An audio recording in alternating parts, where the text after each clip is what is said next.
This video was initially about religion, however the more I thought about it, I realized I had been approaching it with a very passive-aggressive mindset. So ultimately I reshaped the video idea into the meaning of life. I mean, the two concepts relate in many ways. The only real difference is that one might piss more people off if I dare to speak about any aspect of it in a negative light.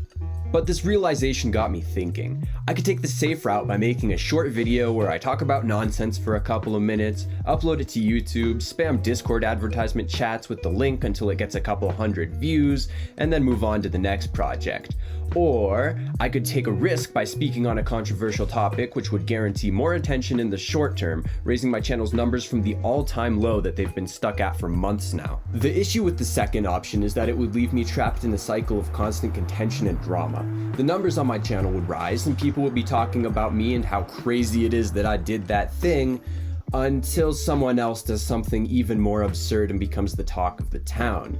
This leads me to feel as if I need to do something more controversial to become relevant again, and the cycle repeats. This happens all the time. Look at Mario Plush Kid. There's a reason his reviews get more attention than his plush channel ever has. People really only care about the drama. It doesn't matter where it's coming from.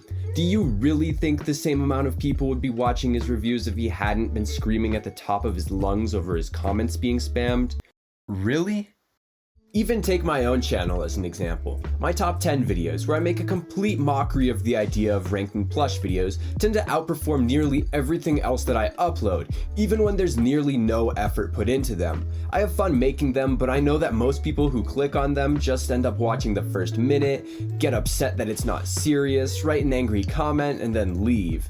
I don't really feel like I should care, and I honestly don't, but it does feel like wasted time when the only end result is people leaving with negative feelings about myself and the channel, when all I really wanted to do was make them laugh.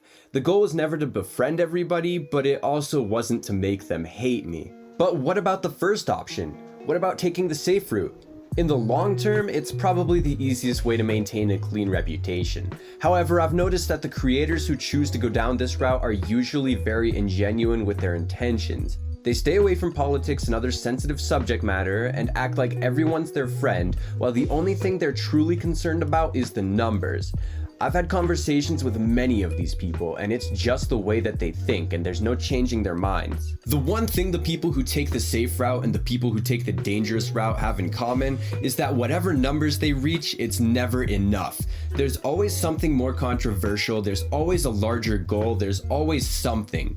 And the reason there's always something is because numbers are unfulfilling. No amount of views can bring you true joy. In the moment it's cool, but after a while it becomes a question of how to get more. It's the same with money. No amount is ever truly satisfactory. I mean, just the other day I was in a call with one of my friends when we were looking at ridiculously expensive houses when he mentioned that people who said money can't fix problems and buy you happiness are incorrect.